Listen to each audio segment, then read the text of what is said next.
ప్రశాంత్ కిషోర్ కూడా బీహార్లో దిక్కు లేకుండా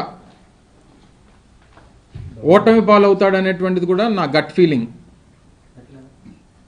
అలాగే ఈరోజు రాష్ట్రంలో, ఆంధ్రప్రదేశ్ రాష్ట్రంలో చంద్రబాబు నాయుడు, పవన్ కళ్యాణ్ లేదా వారితో కలిసి వచ్చేటువంటి ఇతర రాజకీయ పార్టీలు చిత్తుగా ఓడిపోతాయనేటువంటిది ఈ రాష్ట్రంలో ఉన్నటువంటి పేదవాడి తాలూకా గట్ ఫీలింగ్.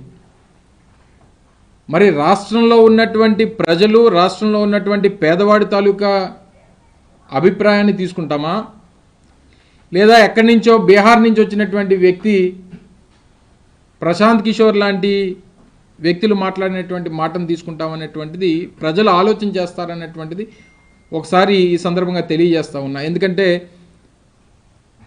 ఈరోజు తెలుగుదేశం పార్టీకి సంబంధించినటువంటి కొన్ని ఛానల్స్, ఎల్లో మీడియా ఏదైతే ఉందో దాన్ని పదే పదే ప్రజలకు చూపించి ప్రశాంత్ కిషోర్ అనేటువంటి ఒక వ్యక్తి చెప్పినటువంటి మాటలు ఏదో నిజమైపోతాయనేటువంటి ఒక అభిప్రాయాన్ని ప్రజల్లో కల్పించాలనేటువంటి ప్రయత్నం చేస్తున్నట్టుగా కనబడతా ఉంది. ఒకవేళ నిజంగా అదే జరుగుతుంది అనేటువంటి పరిస్థితి వస్తే మరి ఇదే వ్యక్తి చంద్రబాబు నాయుడు గారికి ఎందుకు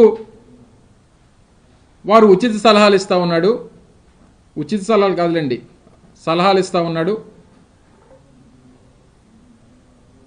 డీబీటీ వల్ల, అంటే ఏదైతే గడిచినటువంటి 5 సంవత్సరాలుగా ఈ రాష్ట్రంలో వైఎస్ఆర్ కాంగ్రెస్ పార్టీ ప్రభుత్వం జగన్మోహన్ రెడ్డి గారి నాయకత్వంలో 2.5 లక్షల కోట్ల పైచిలుకు డైరెక్ట్ బెనిఫిట్ ట్రాన్స్ఫర్ ద్వారా పేదవాడికి మంచి చేసేటువంటి కార్యక్రమం చేశాము. దానివల్ల ఓట్లు రావు,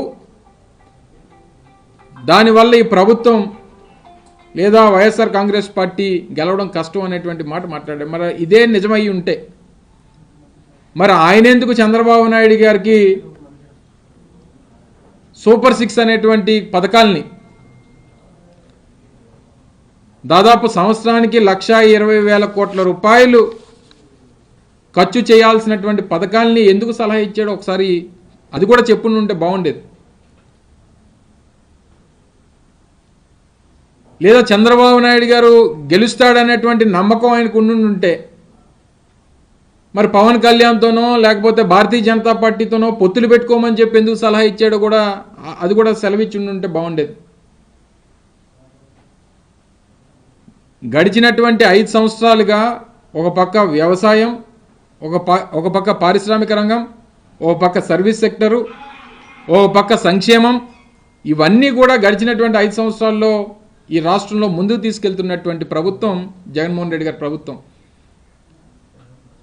మరి ఇన్ని చేస్తున్నటువంటి ప్రభుత్వమే గెలవదు అనేటువంటి మాట ఈ మాయిల్ బకీర్ చెప్పుంటే